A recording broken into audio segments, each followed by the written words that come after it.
ভাঙড় কাণ্ড নিয়ে রাজ্য রাজনীতি যখন উত্তপ্ত তখন বুধবার এই সুরে রাজ্যকে ভৎসনা করেন রাজ্যপাল নারায়ণন। বলেন, রাজ্যে এক ধরনের গুন্ডামি চলছে, ইঙ্গিত করেন প্রশাসনিক দুর্বলতার দিকেও। সেই মন্তব্যে 24 ঘন্টার মধ্যেই রাজ্যপালের সঙ্গে সংঘাতের পথে রাজ্য সরকার। রাজ্যপালের মন্তব্যের প্রেক্ষিতে বৃহস্পতিবার মহাকরণে বসে কড়া প্রতিক্রিয়া দেন পঞ্চায়েত মন্ত্রী সুব্রত মুখোপাধ্যায়। তিনি বলেন, ওনাকে নজরে রাখছি, বেশি কিছু কঠিন বললাম না, পরে বলবো।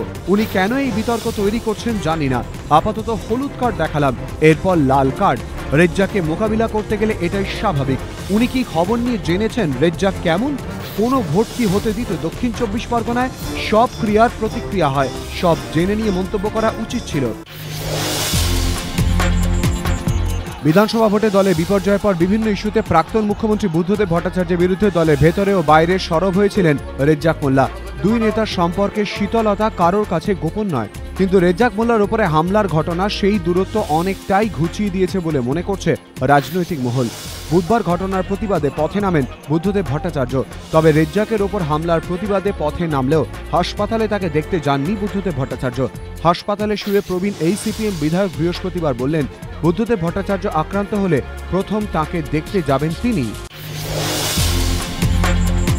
দিল্লির চলন্ত বাসে ছাত্রীর গণধর্ষণ কাণ্ডে সরব হয়েছিল কলকাতাও। প্রতিবাদে মোমবাতি মিছিলে সামিল হয়েছিল শহরের ছাত্রছাত্রীরাও। কিন্তু দিল্লির সেই ক্ষত মেরামতের আগেই কলকাতায় দিনের বেলাতেই বাসের মধ্যে শ্লীলতাহানির অভিযোগ। বৃহস্পতিবার সকাল 10:30 নাগাদ ধর্মতলা থেকে শ্যামবাজারগামী বাসে কলেজ যাচ্ছিলেন রাজাবাজার সায়েন্স কলেজের এক ছাত্রী।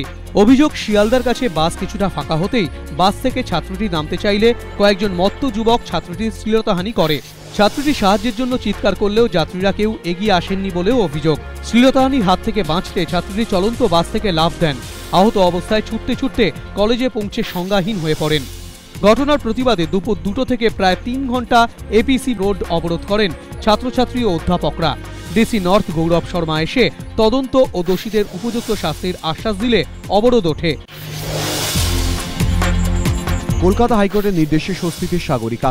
মামলা নিষ্পত্তি না হওয়া পর্যন্ত মা সাগরিকার কাছেই থাকবে 2 শিশু, নির্দেশ দিল কলকাতা হাইকোর্ট।